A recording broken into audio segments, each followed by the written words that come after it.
Hi எல்லாருக்கும். இன்னைக்கு ஹார்திக்கோட லஞ்ச் பேக் ரெசிபியில் ரெட் சாஸ் பாஸ்தா, அந்த மில்லட் பாஸ்தா ரெசிபி நான் பண்ணியிருந்தேன். எனக்கு சுத்தமாக டைம் இல்லை. அண்ட் இப்போலாம் எனக்கு காலையில் ரொம்ப டயர்டாக ஃபீல் ஆகுது. ஸோ இதுக்காக நான் வந்து appliance.ai அப்படின்ற ஒரு எனக்கு ஹெல்ப் பண்ணக்கூடிய ஒரு கிச்சன் எக்யூப்மெண்ட் நான் வாங்கியிருக்கேன். அவ்வளோதான், எல்லா இன்க்ரீடியன்ஸும் நான் உள்ளே போட்டுட்டேன். சிஸ்டம் ஆன் பண்ணி விட்டோன்னே ரெட் சாஸ் பாஸ்தா ரெடி ஆகிட்டு இருக்கு. இதுக்கு அடுத்து நான் பாஸ்தா எல்லாத்தையும் தூக்கி உள்ளே போட்டு இவரை தூக்கிட்டு போய் ரெடி பண்ணி யூனிஃபார்ம் போட்டுட்டு வந்துடுறேன்.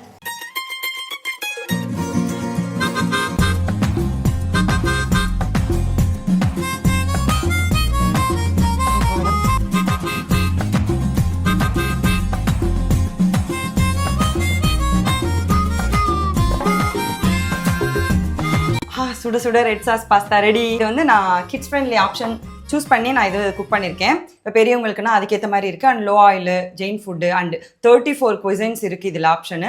நம்ம எது வேணுமோ அதை கிளிக் பண்ணி அந்த ஸ்டெப் பை ஸ்டெப் அதை தூக்கி போட்டோன்னா, நான் கூட இது ஃபஸ்ட்டு வந்தோடனே பயந்தேன், இதை எப்படி நம்ம செய்ய போகிறோம், மெஷினை நம்மளால் ஆப்ரேட் பண்ண முடியுமான்னு. அது ரொம்ப ஈஸியாக இருக்குது. அந்த டேப்பில் அந்த ப்ரோக்ராம்ஸ் எல்லாமே இதை நீங்கள் போடுங்க ஸ்டார்ட் கொடுங்கன்னு வருது.